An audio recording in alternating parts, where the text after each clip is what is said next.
kind of on their own, and we're going to need to piece them all together.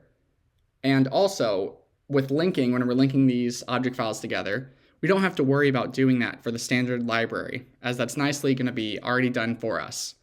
We just use the -o option, and what we're doing is we're passing in this hello is going to be what our executable file will be called, and then we pass in that object file, which we just made after doing our assembling. And even at the end, we include our new library, the LCS50 library, which is the CS50 library, it'll know. And we're linking these files before runtime.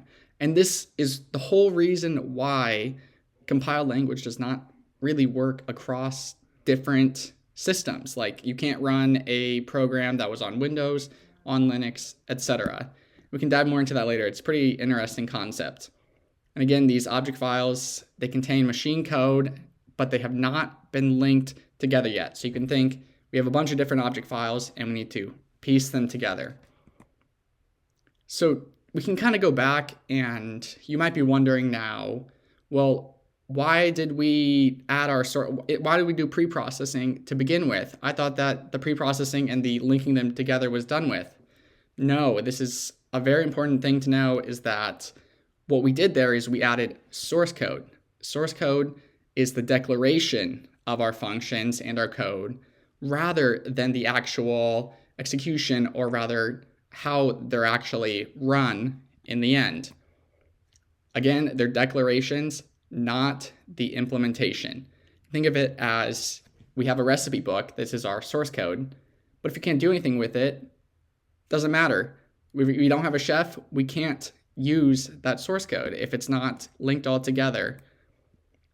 And now that we've covered all of the 4 processes, we'll see here we can summarize them into, we use that -e for our pre-processing, -s for actually turning our C code into assembly, and then we used our assembler for passing in that hello world file and actually creating our object files.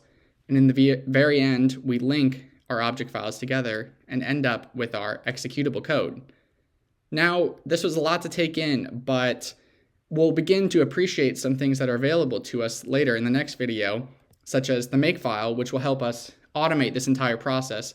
And when we actually dive into our VS Code, which we finally will in the next video, we're going to see just how nice these makefiles are, and it'll give you a much better understanding and really cement what's going on in our build process.